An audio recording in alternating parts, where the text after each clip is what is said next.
ಆತ್ಮೀಯ H16 news ಅರ್ಥಾತ್ ಹೇ ಸೀತಾರಾಮ್ಗೆ ಸ್ವಾಗತ. ನಾನು ನಿಮ್ಮವ MI ಅಥವಾ ಮಲ್ಲಪ್ಪ ಜೋತಾರ. ಆತ್ಮೀಯರೇ, ಕಳೆದ 24 ದಿನಗಳಿಂದ ನೋಡ್ತಾ ಇದ್ದೀರಿ ಯುದ್ಧ. ಕೊನೆಗೂ ಅಮೇರಿಕ ಅನಿವಾರ್ಯವಾಗಿ ಇಂಡೈರೆಕ್ಟಾಗಿ ಸೋಲನ್ನು ಒಪ್ಪಿಕೊಳ್ತು. ಮೂರನೇ ಮಹಾಯುದ್ಧ ಆಗುವುದನ್ನು ತಪ್ಪಿಸೋದಕ್ಕೆ ದಾರಿ ಮಾಡಿತು. ಇಷ್ಟು ಮಾತ್ರ ಹೇಳ್ಬೋದು. ಯಾಕಂದರೆ ಇಡೀ ವಿಶ್ವನ ಗಾಬರಿಯಾಗಿತ್ತು. ಯಾರನ್ನು ಹೇಳದ ಕೇಳದ ದುಡ್ಡಿನ ಮದದಿಂದ ಇಷ್ಟು ಹೇಳಬೇಕಾಗಿದೆ. ಯಾಕಂದರೆ ಮಿಡ್ಲ್ ಈಸ್ಟ್ ಅಂದರೆ ಇವತ್ತು ನಾವೇನು ಅರಬ್ ದೇಶಗಳು ಹೇಳ್ತೀವಿ, ಎಣ್ಣೆಯ ಪ್ರದೇಶಗಳಿದ್ದಾವ, ಗ್ಯಾಸ್ ಪ್ರದೇಶಗಳಿದ್ದಾವ, ಇಡೀ ವಿಶ್ವದ ಅನಿವಾರ್ಯವಾದಂತಹ ಕ್ಷೇತ್ರಗಳು.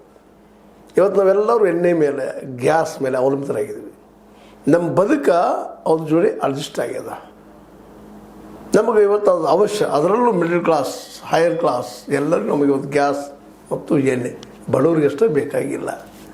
ಬಡವ್ರಿಗೆ ವಿದ್ಯುತ್ ಸಾಕು, ಒಲೆಗಳು ಓದೋದು ಕಟ್ಟಿಗೆ ಸಾಕು ಅನ್ನೋ ಸ್ಥಿತಿ ಇವತ್ತದ. ಆದ್ರೆ ಈ ಎಲ್ಲ ದೇಶಗಳು ಇವತ್ತೇನಿದ್ದಾವೆ ಇವೆಲ್ಲ ಶ್ರೀಮಂತರಿಗಾಗಿ, ಕಾರ್ಪೊರೇಟ್ರಿಗಾಗಿ, ಫಿಡೋರಿಸ್ಟ್ಗಳಿಗಾಗಿ, ಜಮೀನ್ದಾರರಿಗಾಗಿ, ದುಡ್ಡಿದ್ದವರಿಗಾಗಿ, ಬಂಡವಾಳಶಾಹಿಗಾಗಿ ಇದ್ದಂಥ ದೇಶಗಳೆಲ್ಲ ಇವು. ಇವತ್ತು ಆ ರೀತಿ ಇಡೀ ವ್ಯವಸ್ಥೆಯನ್ನು ರಚನೆ ಮಾಡ್ಕೊಂಡ್ಬಿಟ್ಟಿದ್ದಾವೆ. ಹೀಗಾಗಿ ಅಮೇರಿಕ ದುಡ್ಡಿನ ಮದ್ದದಿಂದ ತನ್ನ ಅತ್ಯಂತ ಬುದ್ಧಿವಂತಿಕೆಯಿಂದ ಇವತ್ತು ಅನೇಕ ವೈಜ್ಞಾನಿಕವಾದ ಡೆವಲಪ್ಮೆಂಟ್ ಮಾಡಿದ್ರು ಸಹ ಅಮೇರಿಕ ಯುದ್ಧದ